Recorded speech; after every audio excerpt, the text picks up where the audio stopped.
그럼 내일은 어떤 기사가 투자자 여러분을 찾아갈지 매일경제 내일신문 체크해 보겠습니다. 내일장 여신 첫 번째 기사입니다. 네, 아래 공포 쓰나미, 아시아 증시 대폭락했다라는 헤드라인이 올라와 있습니다. 오늘 장은 그야말로 블랙 먼데이였습니다. 트럼프 대통령이 상호 관세 강행을 고수하자 전 세계가 출렁거렸습니다. 글로벌 경기 침체 우려가 계속해서 깊어지고 있는데요. 국내 증시를 비롯해서 아시아 증시의 급락이 깊었습니다. 옆에 있는 그림을 보시면 그나마 국내 증시가 잘 버텨줬다라고 보일 만큼 아시아 시장은 전반적으로 하락폭이 정말 깊었습니다.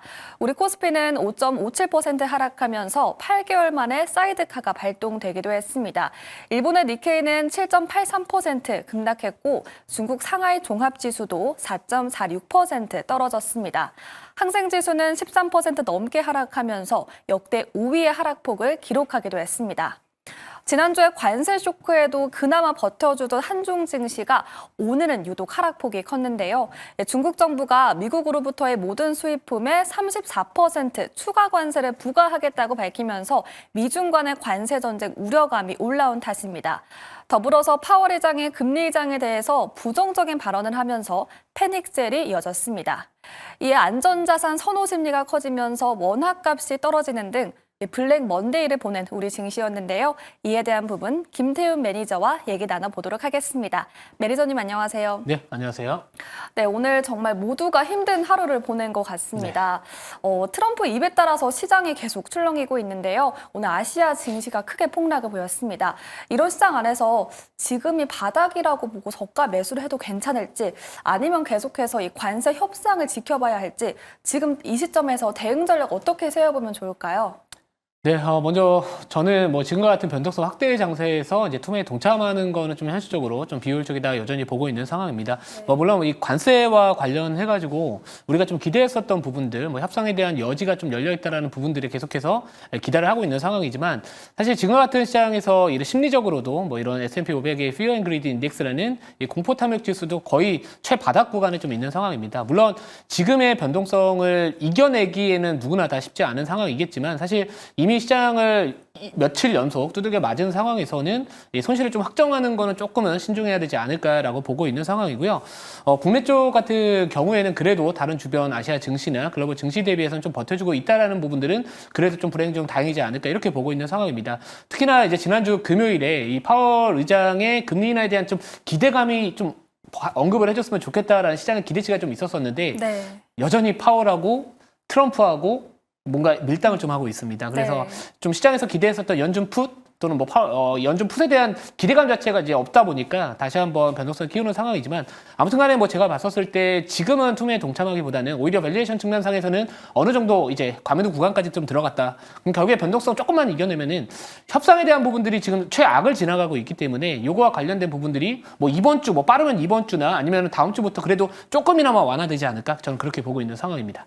네, 그러면 다시 회복이 나와주는 시점이 언제로 예상하고 계십니까? 사실 제일 어려운 질문이고요. 네. 잠시 뒤에 나오는 그 AI 전문가분도 분명히 답변을 못 할 겁니다. 네. 근데 제가 봤었을 때는 그래도 4월 중으로 우려감의 완화에 대한 부분들하고 이 저가 매수세, 반발 매수세 유입됐다라는 이유로 이제 무뎌지는 시기가 분명히 저는 올 거라고 보고 있고요.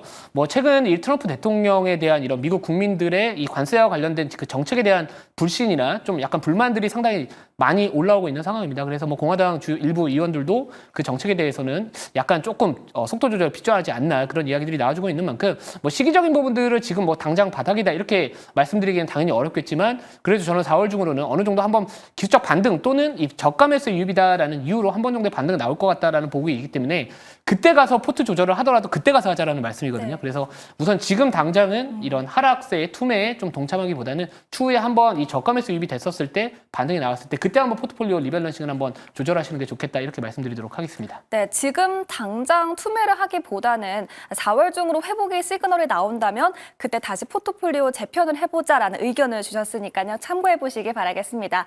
이어서 다음 기사도 살펴보도록 하겠습니다. LG에너지솔루션 미국 IRA 덕에 흑자 전환했다라는 기사 올라와 있습니다.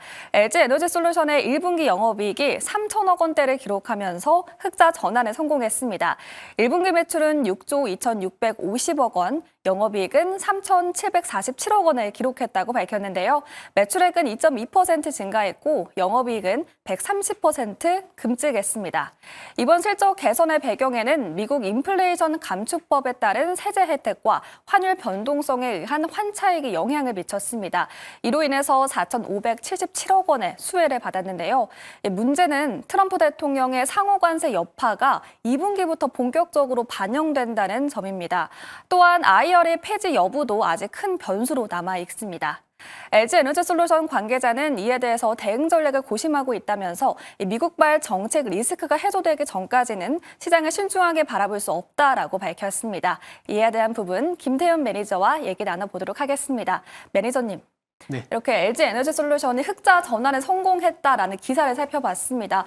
최근에 주가 흐름 보면 좀 부진한 흐름인데 이게 반등 기회가 될까요?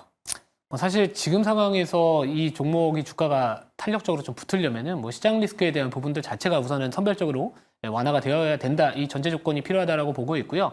이번 이제 실적에 대한 부분들이 이제 예상치를 상회했다라는 부분들이 사실 그 성격을 좀 들여다 보시면은 그 일회성인 부분들이 워낙 많다 보니까 그 정책적인 지원에 대한 인플레이션 감축 법안에 대한 이런 보조금 혜택이나 이런 부분들도 아직까지 불확실성이 좀 노출이 된 상황입니다. 그래서 아무튼간에 지금 당장 바닥이다, 앞으로 추세적인 상승을 진입할 것이다 기대하기에는 아직까지 조금 더 확인할 부분이 많이 남아 있다라고 여전히 보고 있는 상황이고요.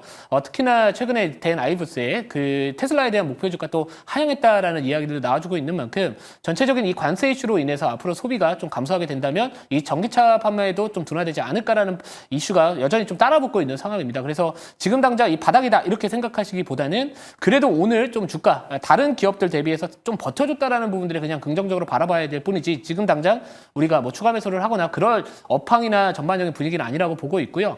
오히려 이 추세적인 부분들, 이 전방산업 자체가 좋은 상황에서 또는 시장의 이 관세 이슈 나 이런 정책적인 이 불확실성 이슈나 이런 부분들로부터 수혜를 받을 수 있는 기업들에 차라리 조금 더 현금을 쓰시는 게 좋지 않을까 저는 그렇게 생각을 하고 있습니다. 네, 지금 흐름 안에서 조금 더 매수를 하기보다는 오히려 지금 이 관세 협상 안에서 수혜를 볼 수 있는 기업들로 눈을 돌려보자라고 말씀해 주셨습니다. 그러면 대표적인 섹터로 어떤 섹터가 있을까요?